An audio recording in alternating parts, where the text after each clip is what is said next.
Hey, what's up? Hey, what's up with me? Well, just recently I realized something very interesting. And you've heard of the shofar. It's a horn from an animal that has been used in the ancient times for certain folk to gather to assemble. It's a call to assembly. I, I would believe that in the times of Moses, when he had to gather his people, someone would sound off the shofar for an assembly. And I realized that there were two types of shofars, two types of horns. I don't know if you knew that. Maybe you did. There's a short, the usual ram's horn, and there's that longer horn, a longer, elongated, twisted horn. I don't know if you noticed that either. And I just noticed that detail not too recently, but I've always been wondering about it since I saw the differences. And I've wondered, I don't think that's a ram's horn. I don't think that horn is from a ram. And why does it look like that? What kind of animal did that horn come from? So, in short, I did my research, I did my homework, and I realized and I discovered that was from an animal called a kudu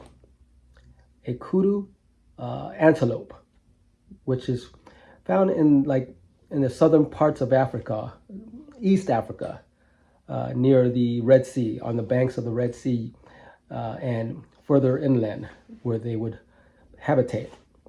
And I also wondered why would since since this animal is so far from the historical events of Moses and from the northern part of the Red Sea,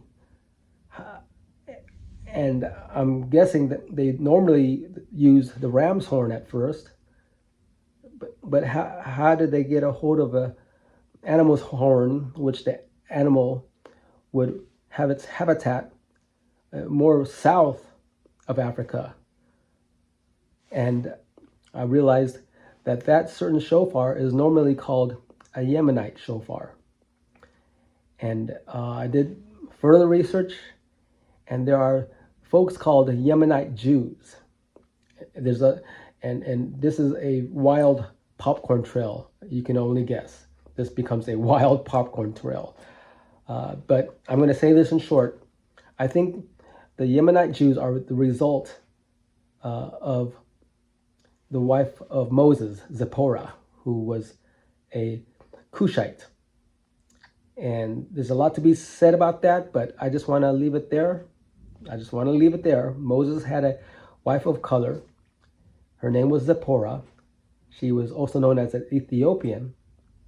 And I believe that the Yemenite Jews were a sort of a combination of the results of a diaspora and the travels of Moses and his people. And as they migrated together, I think that was the spawn of, in a roundabout way, in short, the ancestry of Zipporah, between Zipporah and Moses. I'm just going to leave it there.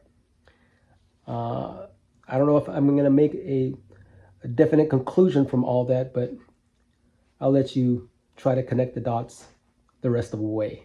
God bless and Godspeed.